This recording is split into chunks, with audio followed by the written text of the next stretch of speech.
After my girlfriend's family company went bankrupt and accumulated massive debt, I devoted myself entirely to earning money to help her family repay it. I took on numerous part-time jobs. One fateful night, while working the night shift at a couple's hotel tasked with delivering condoms and a luxury watch to a guest's room, I encountered a man in a bathrobe opening the door. Just as I turned to leave, a delicate voice drifted from inside the room. "Darling, do you like the watch I bought for you?" My mind reeled with shock. Unable to believe my ears, I looked up toward the room. At that moment, wearing a mask and uniformed as a server, completely obscured by the man's frame, my girlfriend CHI Enron failed to see me. Though burning with fury, I found myself numbly walking away, dazed and shattered. I returned to the rented apartment we shared with CHI Enron, staring at the walls adorned with photos capturing our blissful moments together. My eyes grew acidic with unshed tears. Deep into the night, I switched off the lights and waited silently for her return. I don't know how long I waited, but eventually dawn broke and CHI Enron came back. Startled to find me still awake and sitting on the bed, she exclaimed in surprise, "Akin, why, aren't you asleep? Didn't I tell you not to wait up during my night shift?" Her tone remained unchanged as if nothing had happened, and her gaze held the same tender affection and profound concern as always. Had it not been for last night's revelation that she hadn't gone bankrupt at all, nor was she faithful, I would have continued believing her professed love. "Enron," I whispered hoarsely, pulling her shoulder gently toward me,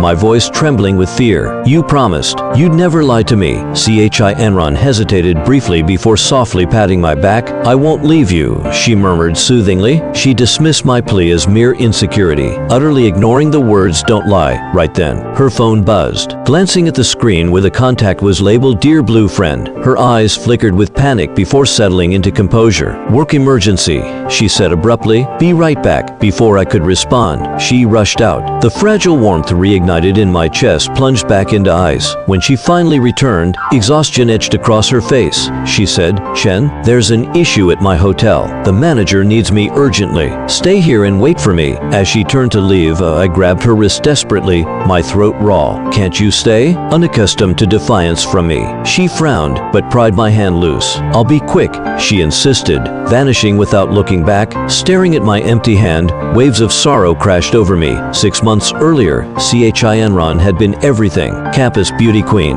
wealthy heiress. Meanwhile, I was a poor student who'd clawed my way from a small county town into this prestigious university mocked as a small-town test-taker, abandoned by divorced parents, raised by grandparents after my grandfather's early death. I'd studied relentlessly to honor my grandmother's sacrifice. Once, when thugs trapped CHI Enron in an alley, conscience drove me to call the police. Before intervening physically, beaten black and blue, I'd held them off until officers arrived. Afterward, she pursued me fervently, discreetly covering my grandmother's medical bills. When my grandmother passed, CHI Enron held me saying, "You still have me." Now, that promise lay in tatters. At work, haunted by last night's imagery, her straddling another man, calling him darling, and this morning's cold rejection, I kept zoning out. A customer complained. My boss exploded. "Xu Chen, we hired you to make money, not screw up our business." Head bowed. I apologized repeatedly. Later, he dragged me aside.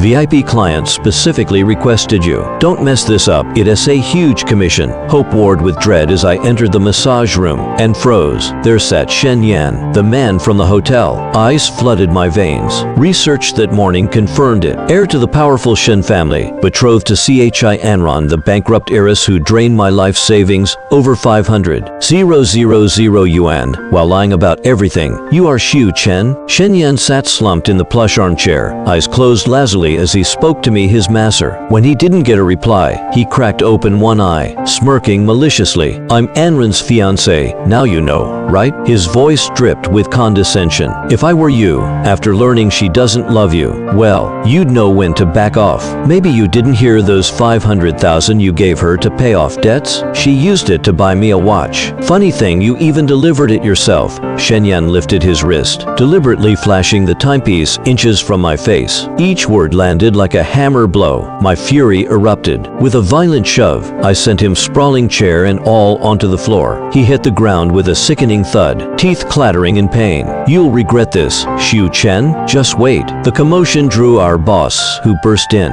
gaping at the scene. "What's going on here?" He stormed toward me. "Didn't tell you to take care of Mr. Shen?" "Apologies." apologize immediately. Pick him up. Struggling upright, Shen Yan drawled sarcastically. Great service you've got here. Almost too good for someone like me. And your employee attacked a customer. Word gets out, your shop won't last a week. Though aimed at the boss, his glare stayed locked on me, a silent threat. If I didn't submit, he'd follow through. Reluctantly, I bit back my rage and reached to help him up. As soon as he stood, he pushed me back with brutal force. I crashed against a table leg, splitting my forehead open. Pain exploded behind my eyes. Feel how nice that is, Shen Yan mocked. You pushed me first. Big deal. Tell Anren what happened, see whose side she takes. The boss froze, staring at the blood streaming down my face. He fumbled for his phone. Call an ambulance. Shaking, I stopped him. No need. I'll go to the hospital myself. Staggering toward the door, my vision blurred. Before I reached it, rapid knocks echoed outside. A familiar voice called, "Darling, why'd you take so long? We promised shopping." Coming in, the door swung open. CHI Anren stood there in a silky white dress, heels clicking, and froze at the sight of me, disheveled and bleeding. Her eyes widened with panic. Xu Chen, you work here? All my earlier doubts crystallized into ice. Yes, didn't you know? My voice was flat. This'll be my last shift. Turning away,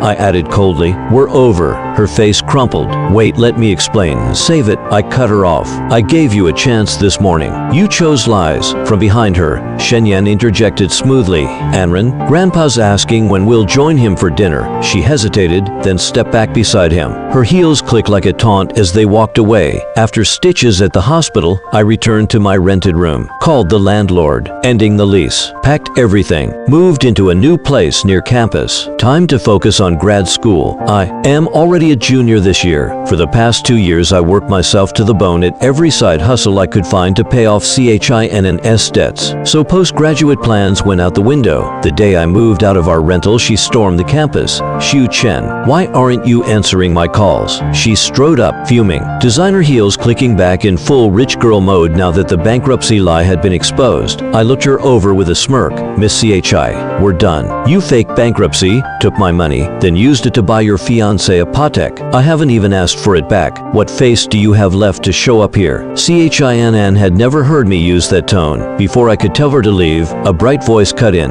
Hey, miss, you cheated, scammed our senior, and now you're here barking? If I were you, I'd return the cash and vanish before the word gold digger sticks. Both of us turned. It was Xu kinking my bubbly lab junior, sweet voice dripping acid. CHI's cheeks flushed. Xu Chen, if you're using another girl to make me jealous, fine, you win. But if you don't explain, we're really over. She stomped off, heels stabbing the pavement. That's when it hit me. She never believed I'd leave. Thanks, kinking, she grinned. No need. Senior, you helped me plenty in the lab, but watch out, CHI's family and her fiancés aren't small fry. Then the curveball. My family's been pushing me to find a husband. Senior, how about marrying me? With my Xu family behind you. Even the CHI and Shen clans wouldn't dare touch you. She extended a hand, confident I'd take it. I laughed and shook it. Deal. A free wife? I'm not losing out. Kinking dragged me straight to the Civil Affairs Bureau. We walked out with 2 red marriage booklets. Let's throw a big wedding, she said, eyes sparkling,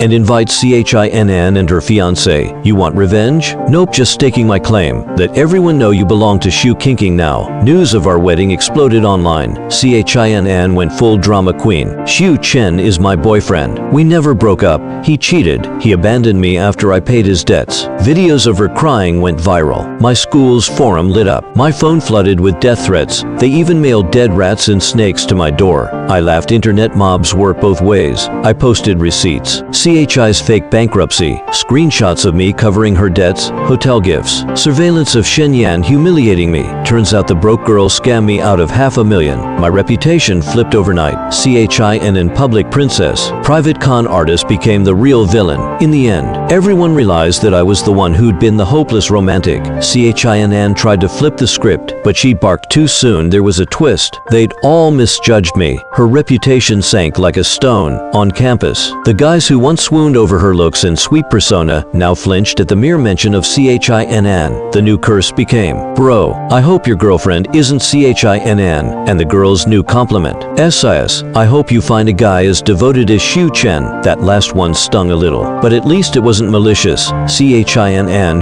who'd always prized her image, finally cracked. She couldn't walk across campus without drawing sneers and whispers. Tears streaming, she came to me. Xiu Chen, I was wrong. Take the evidence off the school forum, please. I only posted those things because I heard you and Xiu Qingqing were together. I was jealous. I didn't want you taken from me. I know you're just mad. You're not really with her. I lied about bankruptcy to test how far you'd go for me. I regret it. Isn't that enough? My skin crawled. I laughed cold, disgusted. I stepped back, wanting zero contact. Chin, where do you get the confidence that I still love you? Who says I'm with someone else just to spite you? I'm not that petty. I love Xiu Qingqing, period. If you have any pride left, don't come near me again, or I'll file for fraud. She stared, red-eyed, as if I'd stabbed her. Ah Chen, you used to say I was your whole world. She reached out. I jerked back. That day she left in tears, swearing. Ah Chen, I'll make you come back willingly. IDN. See her for the next fortnight. Xiu Qingqing, who used to meet me daily for lunch to nurture our relationship, suddenly stopped showing up. When she did appear, dark circles peeked through her makeup. I asked around and learned the truth. Half a month ago, right after CHI's last visit, the CHI and Shen families had started squeezing the Xiu conglomerate. As the Xiu heiress and future chairwoman, Qingqing was under crushing pressure. CHIN had gone berserk, throwing legal traps, media smears, supply chain sabotage, trying to force Xiu into collapse, betting that would PRY me loose. I texted Qingqing, coffee near campus. She arrived breathless, still forcing a smile. Ah Chen, did you miss me? Before I could answer, CHIN appeared in the doorway, eyes blazing. Xiu Chen, what are you doing? Slut, how dare you seduce my Ah Chen? She lunged. I stepped between them, shielding Qingqing. CHIN, we're done. Learn to understand human language. Qingqing stepped forward, chin high. Miss CHI, still have time to harass us? Maybe go check how your company is doing first. CHI's phone rang, her father's furious voice. CHIN, what have you done? The Xiu family just pulled the trigger, weary on the brink of bankruptcy. The moment she heard the word bankruptcy, Qian seemed to go stone deaf. Every other scolding word from her father slid past her unheard. Only one echo kept spinning in her skull. Bankruptcy? I'm the eldest daughter of the CHI family. How could we possibly go bankrupt? You must have hired someone to trick me. Her eyes turned scarlet. She grabbed a nearby stool and tried to smash it down on Hsu Qingqing. I moved faster, snatching the stool from her hands before she could hurt anyone. Completely unhinged, Qian began to rave in the cafe. Sensing trouble, the owner quietly called the police. And on the charge of public disturbance, they prepared to haul her away. Wait, officer, just as they were about to put her in the car, I spoke up. Qian's eyes lit up with sudden hope, as though she expected me to plead for her. What followed, however, was a bucket of ice-cold water over her head. I'd like to report Ms. Qian for fraud, I said. She cheated me out of more than 500,000 yuan. Here's the evidence. While she stared in disbelief, I recounted how she had pretended to be destitute, coaxing me into lending her money to pay off debts, and produced the bank transfer records. In the end, she had no choice but to grit her teeth and return every cent. The sorrow and remorse that had once flickered in her gaze vanished, replaced by pure venom. I acted as though I hadn't seen it at all. I took Hsu Qingqing's hand and walked away. The CHI family collapsed completely. For the sake of self-preservation, the Shen family immediately severed all ties, announcing that the planned marriage alliance was void. Still, Shen Enterprises' stock price plummeted. Not long after CHI's bankruptcy, word spread that the family owed staggering debts. Mr. and Mrs. CHI were jailed for tax evasion and drug smuggling. Soon it was revealed that the Shen family had been their partners in trafficking and money laundering, and Shen Enterprises went bankrupt as well, overnight. The once proud eldest daughter of the CHI clan became a scorned hostess in a seedy club. Under public outcry, her university expelled her. Free of her at last, I buried myself in my studies, entering competitions, collecting awards, even adding a second major in finance. My schedule was brutal. Hsu Qingqing, worried I'd forget to eat, began bringing me home cooked meals every day. Chen, you don't have to push yourself so hard, she said. Worst comes to worst, we'll just get pregnant first. My parents adore me. Even if they're furious, they'll let us marry. Her parents had originally been eager for her to marry, but once they learned that I had once been Qian's boyfriend, they opposed our relationship. The wedding we had planned was suspended, yet Hsu Qingqing dug in her heels. She would marry no one but me. Finally, her parents set a condition. If I could complete the finance double major within 1 year before graduation and then start at the bottom of the HSU family's company, they would give their consent. I shook my head. No, you've already helped me too much. I won't let this come between you and your parents. 1 year later, I graduated, finance degree in hand, and joined the HSU group at the entry level. Seeing my determination and stamina, her parents relented, and preparations for our wedding resumed. On the day of the ceremony, the Shus invited every notable family in the city. The officiant raised the microphone. Mr. HSU Chen, do you take this woman to be your lawful wedded wife, to have and to hold, for richer or poorer, in sickness and in health, in beauty and in decline, in joy and in sorrow, to love, comfort, honor, and protect her, keeping yourself solely for her all the days of your life? I was just about to smile and answer when a commotion erupted outside. The security guards' voices rang clearly through the doors. Stop her. That crazy woman has sulfuric acid. It was too late.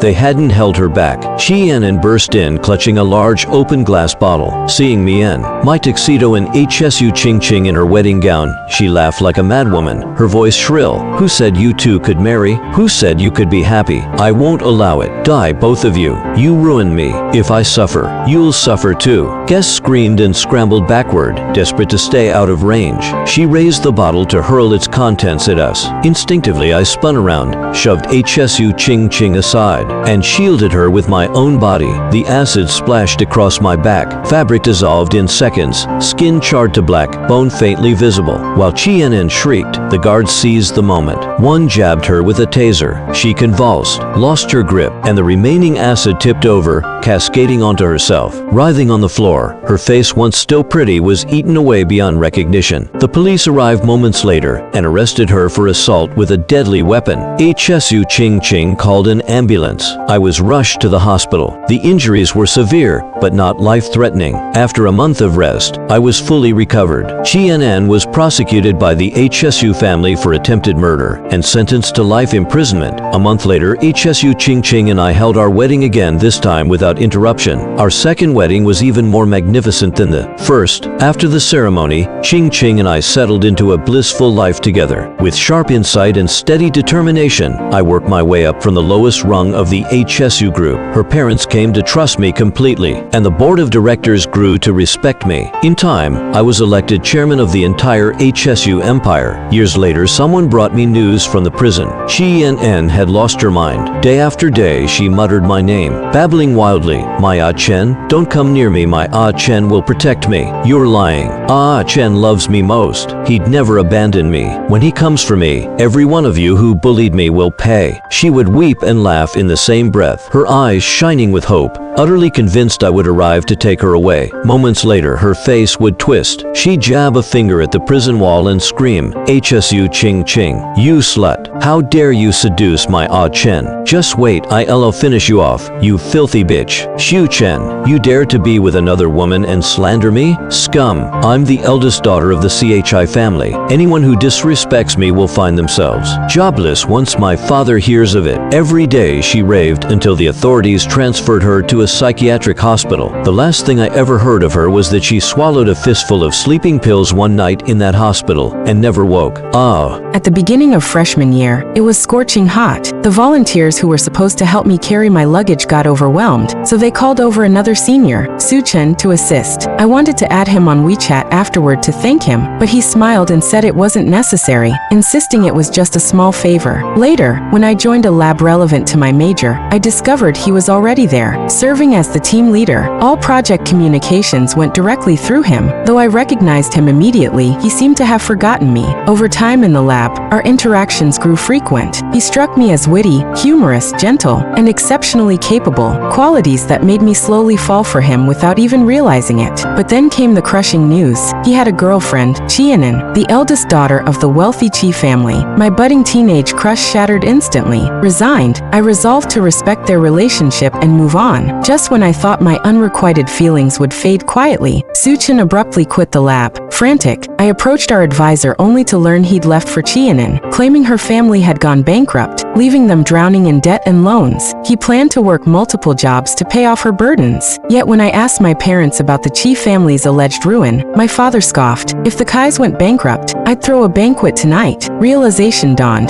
Jianan was lying. She'd manipulated him. I burned to expose her deceit, but knew he'd never believe me, not with how fiercely he defended her. Selfishly, I hoped he'd leave her once he learned the truth. Half a year later, opportunity struck. I orchestrated a scene where Su Chen caught Jianan cheating. Luck played its part. Shen Jia's worthless heir fanned the flames, accelerating their split. Elated, I bided my time. My chance came when I convinced Su Chen to return to the lab, urging him to abandon Jianan. Days turned into weeks of proximity, subtle kindnesses, shared laughter, growing closeness. How foolish of Jianan to think he'd stay loyal after betrayal. When my family pressured me to marry, I seized the moment. Senior, consider marrying me. The Su family rivals the Kais and Shuns in influence. With me, no one dares touch you. After long hesitation, he gave the word I'd craved, deal. At last, my relentless longing bore fruit.